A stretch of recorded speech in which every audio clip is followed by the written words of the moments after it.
اسی سے علاج کرائیں. یہ شیطان پہلے کہتا ہے.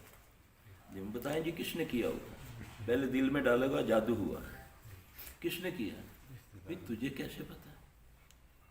چلو بتانے والے نے بدبخت نے اگر جو بتاتے ہیں نا وہ ظالم ہیں, یہ میں بتا دوں. اعوذ باللہ من الشیطان الرجیم بسم اللہ الرحمن الرحیم وَإِن يَمْسَسْكَ اللَّهُ بِضُرٍّ فَلَا كَاشِفَ لَهُ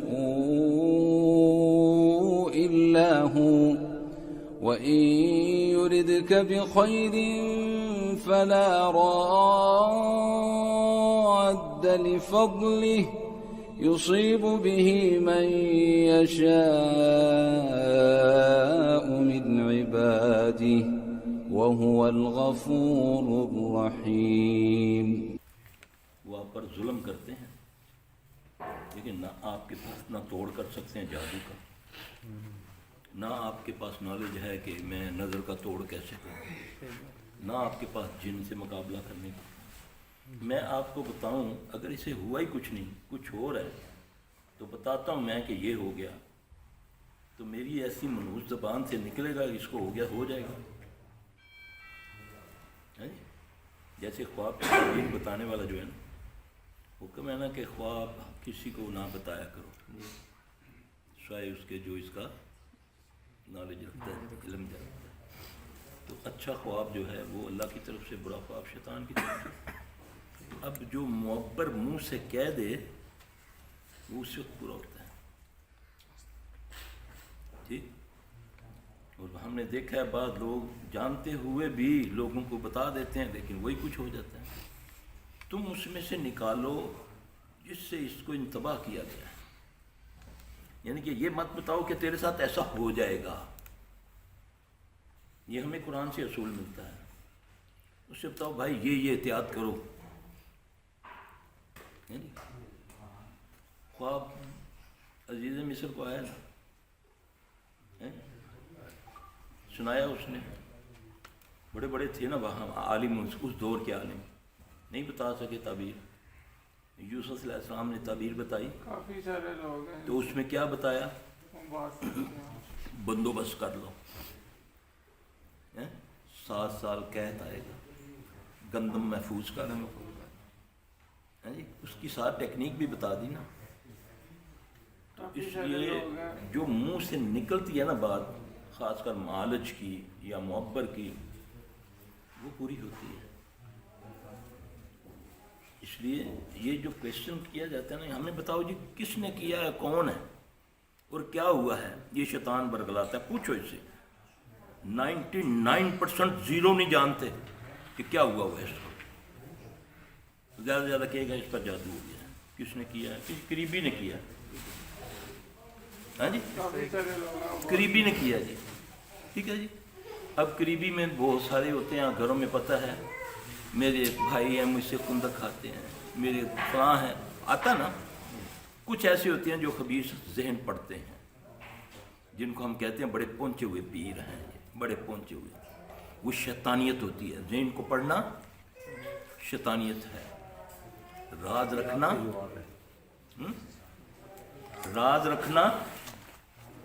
یہ دیکھیں کتنی ہماری بدبختی ہے. ہم بڑے بڑے فلاسفر بنے ہوئے ہیں, بڑی بڑی ہمارے پاس ڈگری ہیں. مجھے کوئی مائی کا لال بتائے کہ کیا قرآن میں یا حدیث میں یوسف علیہ السلام کا تو نام ہے, زلیخا کا نام ہے نہیں ہے, اپنی طرف سے بنایا ہوا ہے. ساری دنیا کہتی یوسف زلیخا کا قصہ ہے جی. اس نے اس کا اور کوئی راز, نام بھی اسی کے راز میں رکھا میرے رب نے, ہے جی. اس کا نام بھی نہیں رکھا. چیلنج کرتا ہوں کوئی مائی کلال قرآن و حدیث سے نکال کے بتائے کہ زلیخا کا قصہ, وہ زلیخا کی نام تھا اس عورت کا, عزیز مصر کی بیوی کا زلیخا نہیں ہے. اسرائیل کوئی فرشتہ نہیں, ہم نے اسرائیل بنایا ہوا ہے. اس کا نام ہے ملک الموت, موت کا فرشتہ کہتے ہیں. کوئی قرآن و حدیث میں نہیں ہے نام. کرو نا اسٹڈی. تمہیں یہ دھوکے بازوں نے ایسے ایسے دھوکوں میں ڈالا ہوا ہے, کہ تم اس کو جو بات جو رسومات ہیں ہم نے ان کو ایسا سمجھ لیا جیسے یہ اسلام ہے۔ اسلام تو مکمل ہوا کس پر؟ محمد صلی اللہ علیہ وسلم پر۔ اس کے بعد کی باتیں اسلام نہیں ہیں، یہ یاد رکھنا۔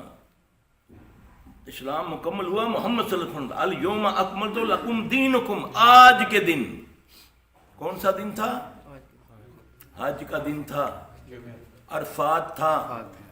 وہاں پر میرے اللہ نے قرآن میں فرمایا الیوم، الیوم کا معنی کیا ہے؟ آج کے دن۔ الیوم اکملت لکم دینکم واتممت علیکم نعمتی ورضیت لکم الاسلام دینا۔ ڈگری جاری ہوگی، مہر لگ گئی، تھا قیامت تک کے لیے اب محمد صلی اللہ علیہ وسلم کے علاوہ کوئی اسلام کی بات نہیں ہوگی۔ بعد میں تاریخ شروع ہوتی ہے، ہم نے تاریخ اور اسلام کو مکس کیا ہوا ہے۔ 100 سال 200 سال کے واقعات ہم نے اس کو اسلام بنا کر اپنی نسل میں بتا دیا۔ نہیں ایسا۔ صحابی کی بات کب اسلام بنتی ہے؟ جب اوپر محمد صلی اللہ علیہ وسلم کی اسٹیمپ آ جاتی ہے، اس کا قول ہے، فعل ہے۔ ہمیں اگر وہ قرآن و حدیث سے بات نہیں ٹکراتی تو وہ اسلام کی ہے۔ دیکھیں نا، نبی علیہ السلام صلی اللہ علیہ وسلم نے حج تمتع پہ پابندی نہیں لگائی، ٹھیک ہے؟ جو جانتے ہیں اس بات کو، حج 3 قسم کا ہوتا ہے۔ ایک ہوتا ہے حج تمتع، ایک ہوتا ہے حج قران، ٹھیک ہے؟ اب حضرت عمر رضی اللہ تعالیٰ نے، اس کے پیچھے بھی ایک وجہ تھی۔ انہوں نے دیکھا کہ لوگ حج کو ہی صرف آتے ہیں اور خانہ کعبہ کا طواف ہوتا ہے، تو حج ختم ہو جاتا تو کوئی آتا ہی نہیں، ہاں جی۔ اب انہوں نے حج تمتع پہ پابندی لگا۔ حج تمتع نبی صلی اللہ علیہ وسلم نے کیا ہے اور بڑا مشکل حج ہے۔ حج تمتع اگر فرض ہو جاتا تو لگ پتہ جاتا اجمیوں کو۔ حج تمتع کے لیے اتنی سختی ہے کہ اپنا جانور آپ کو اپنی جہاں مقام ہے وہاں سے آپ کو ساتھ لے جانا پڑتا ہے، اور جتنے دن آپ احرام میں رہیں گے جب تک حج نہیں ہوتا۔ حج قران ہم کرتے ہیں نا، ہم حج قران کرتے ہیں۔ مکہ والوں کے لیے بھی حج کا اور طریقہ ہے، لیکن نبی پاک صلی اللہ علیہ وسلم نے حج تمتع کیا نا، حج قران کیا، اور ہمیں حج تمتع پر، اللہ مجھے معاف کرے، نبی صلی اللہ علیہ وسلم حج قران کیا اور ہم نے حج تمتع کرتے ہیں ہم۔ حضرت عمر رضی اللہ عنہ نے حج تمتع پہ پابندی لگائی۔ اب حج کا موسم آتا ہے، پیچھے وجہ کیا ہے؟ وجہ کہ یار اگر میں حج تمتع پر پابندی لگا دوں تو لوگ پھر آتے رہیں، عمرہ کرتے رہیں، یہاں اللہ کا گھر آباد رہے۔ پیچھے کیا تھا؟ اچھی سوچ تھی نا، ہے نا؟ تو حضرت عمر رضی اللہ عنہ کے جو بیٹے ہیں عبداللہ بن عمر، اب وہ مدینہ سے حج کے لیے احرام باندھتے ہیں۔ شام سے ایک وفد آیا ہوا ہے علماء کا، ان کے ساتھ اب وہ حج کی تیاری کے لیے جو میقات ہے، جہاں مدینہ سے ہم مکہ آتے ہیں جو میقات ہے، ہاں جی، بیر علی جو ہے، وہاں پر وہ جب احرام باندھتے ہیں اونچی آواز میں کہتے ہیں کہ میں حج تمتع کے احرام کی نیت کرتا ہوں۔ اب وہ جو علماء ہیں وہ کہنے لگے عمر کے بیٹے تیرے باپ نے تو اس پر پابندی لگا رکھی ہے۔